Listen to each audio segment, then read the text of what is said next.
थकावट is one specific factor कि diabetes हो सकता है आपको डेवलप हो रही है।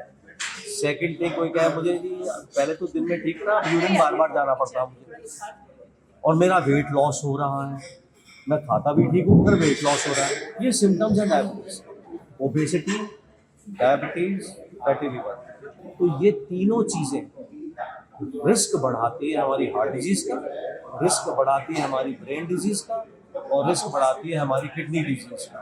तो फैटी लिवर, डायबिटीज, ओबेसिटी ये हैंड टू हैंड चलते हैं साथ साथ और they have to be tackled together. Insulin एक वो दवाई जो आपकी शुगर को कम करती है। अगर बच्चे को समझाना है और बच्चे को डायबिटीज है कि भाई हमें आपको इंसुलिन देनी है और ये जो इंसुलिन है आपकी शुगर को कम कर देगी, नॉर्मल लेवल पे ले आएगी, जो कि हम सब चाहते हैं, जिससे कि आपका वेट गेन होने लगेगा, आपकी एक्टिविटी भी बढ़ जाएगी। नहीं तो आप थके थके रहोगे, वेट लॉस होता रहेगा, यूरिन ज्यादा आता रहेगा।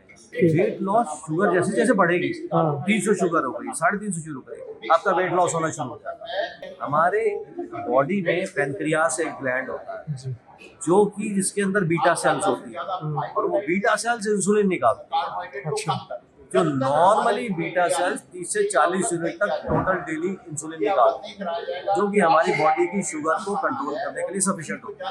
अगर हमारा वेट बढ़ जाए, हमारी इनएक्टिविटी बढ़ जाए, तो यही इंसुलिन हमारे लिए इनसफिशिएंट हो जाती है, तो हमें वो फिर बाहर से देनी पड़ती है ताकि हम शुगर को कंट्रोल कर सकें। एक चीज सबको याद रखनी चाहिए, जब भी टाइप 2 डायबिटीज डेवलप होती है जी, हमारा 50% पेनक्रियास काम ही नहीं कर रहा, वो खराब हो चुका है तभी डायबिटीज हुई है।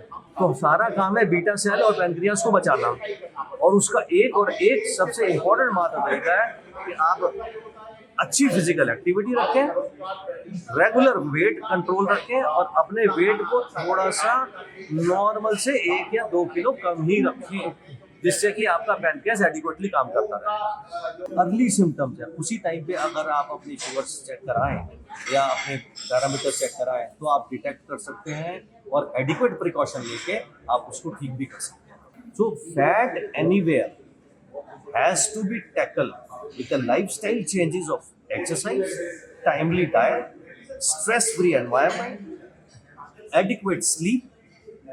These are the methods which are going to help people to keep their diabetes away and they can lead a normal life.